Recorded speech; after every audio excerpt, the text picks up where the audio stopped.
आज लाठी गोली और जेल से डरोगे ना मुकदमों से, तो आने वाली पीढ़ियां जो है गुलाम पैदा होंगी इस देश में। याद रखना मेरी बात को। और जानबूझकर तुम्हें मेन स्ट्रीम से हटाने का पूरा प्रबंध कर लिया सरकार ने। ये झूठी सरकार है। सरकार के ही लोग सुप्रीम कोर्ट जाते हैं, सुप्रीम कोर्ट में बैठे हुए जातिवाद जज इंतजार करते हैं कब मौका मिले और इनके खिलाफ कोई फैसला दे। ये चलेगा नहीं इस देश में। अब कॉलेजियम सिस्टम खत्म तब होगा जब सरकारें आपकी होंगी। लेकिन याद रखें, अब हर जगह पर रिजर्वेशन की मांग होगी, चाहे प्राइवेट हो चाहे गवर्नमेंट सेक्टर हो, SC ST OBC और माइनॉरिटी के लिए, और ये लिया जाएगा हर हालत में। और मीडिया के लोगों से मेरा निवेदन है, आप जनहित की बात, जनता की बात को बड़ी गंभीरता रखें। आप लोकतंत्र का चौथा स्तंभ है और वहाँ हमारे लोग नहीं, हमें लगता है कि हमारी मांग वहाँ से भी सही तरह नहीं उठती। झूठ दिखा देता, सच रोक दिया जाता, ये भी नहीं चलेगा। अगर हमने आपके टीवी देखने बंद किए ना तो ये दुकानें बंद हो जाएगी, आप घर बैठे सजोगे। याद रखना मेरी बात को। और ये चंद्रशेखर की आवाज नहीं है, ये देश के दलित, पिछड़े, आदिवासी और मुसलमानों की आवाज है। कोई प्रमाण पत्र चाहे तो बहस करके देख ले, जिसको जरूरत हो बहस करे और बताए कि हमारा टीवी बहुत अप है, हमारी TRP बहुत बड़ी हुई है। एक दिन में धरती पे पटक्के ना दिखाई तो फिर बताना। हम लोग सब लोग जाने, इस देश का बहुजन समाज हमेशा से मुल्क के साथ खड़ा रहा है और आज भी हम लोग अपने मुल्क में हिस्सेदार इसलिए चाहते हैं कि जाकर उन पदों पर अपने मुल्क के लिए काम कर सकें।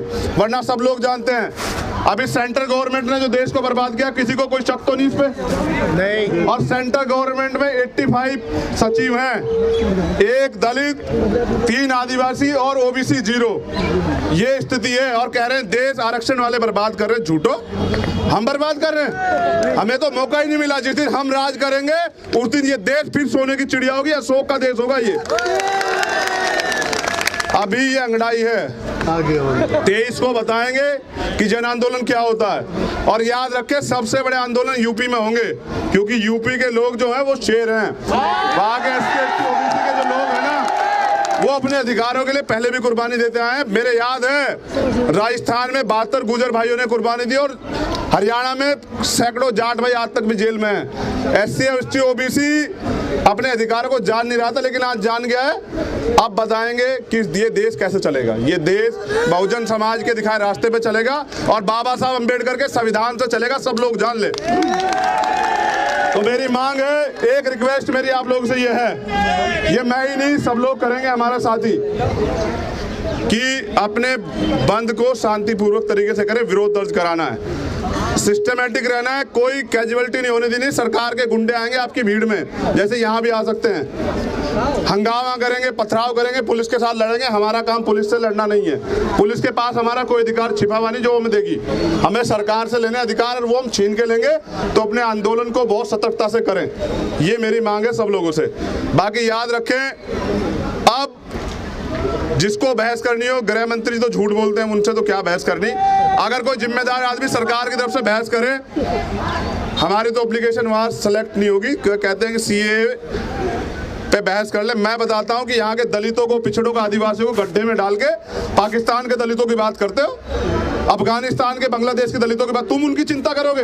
बाबा साहब जो सबसे बड़े चिंतक थे, उनकी सभ्यता निकालने वाले RSS के लोग दलितों की चिंता करेंगे?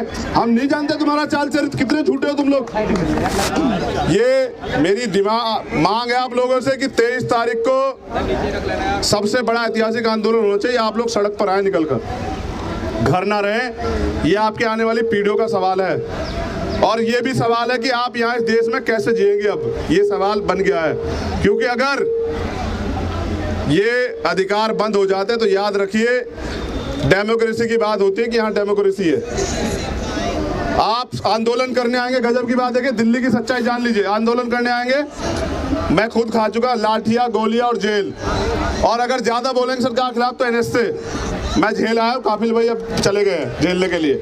ये है सच्चाई डेमोक्रेसी की।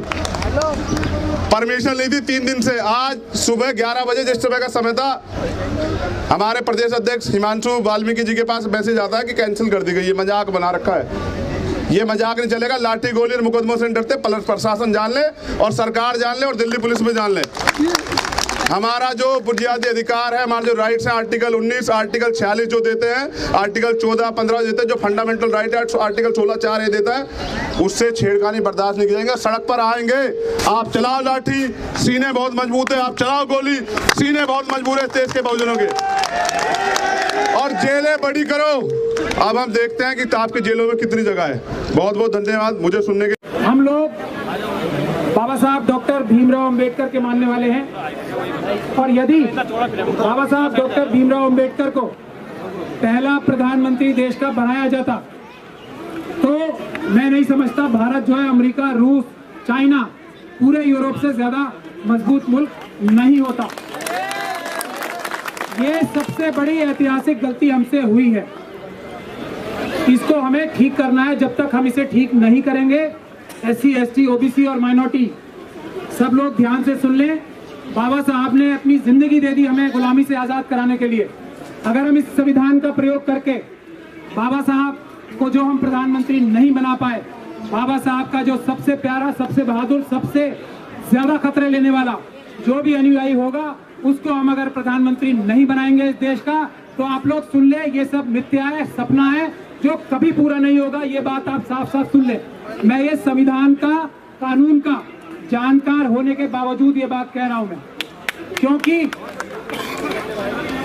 क्योंकि सुप्रीम कोर्ट में हम रोज पैदा होते हैं, पेश होते हैं। अभी भाई चंद्रशेखर साहब ने खुल के बताया आपको बात, शायद गलती उनकी है भी नहीं, क्योंकि वो सभी लोग सो कॉल्ड अपर कास्ट से आते हैं 90%। उन्होंने वो दर्द, वो पीड़ा महसूस ही नहीं की, ना वो कभी महसूस कर सकते हैं, तो शायद उनकी गलती नहीं है, मगर अन्याय उनके हाथों से हो रहा। तो हमें सभी लोगों को मिलके, जब तक हम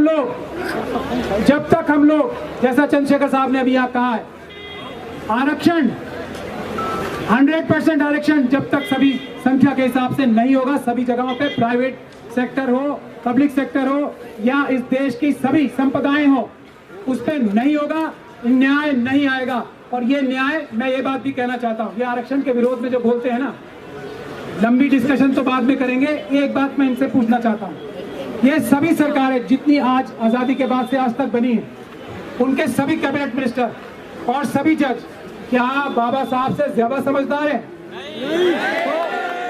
तो यही एक हमारा जवाब है।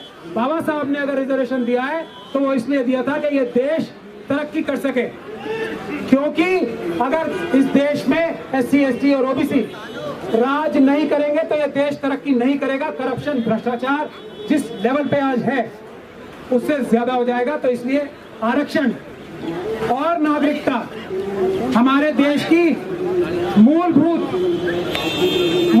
चीजें हैं। इसको बचाने के लिए कोई भी कुर्बानी कम है। अभी चंद्रशेखर साहब ने आपको बताया ही। इन्हीं लफ्जों के साथ मैं ये कह रहा हूं कि ये टेस्ट आने वाले 23 तारीख को आप सभी लोगों को, हम सभी लोगों को मिलकर निभाना है। संविधान बचाना है, आरक्षण बचाना है, नागरिकता बचानी है। और इस नारे के साथ हम सभी लोग, आप देखेंगे कि बाबा साहब के सपनों को पूरा करेंगे। बहुजन समाज से जुड़ी हर खबर को देखने के लिए बहुजन टीवी को लाइक कीजिए, सब्सक्राइब कीजिए और शेयर कीजिए।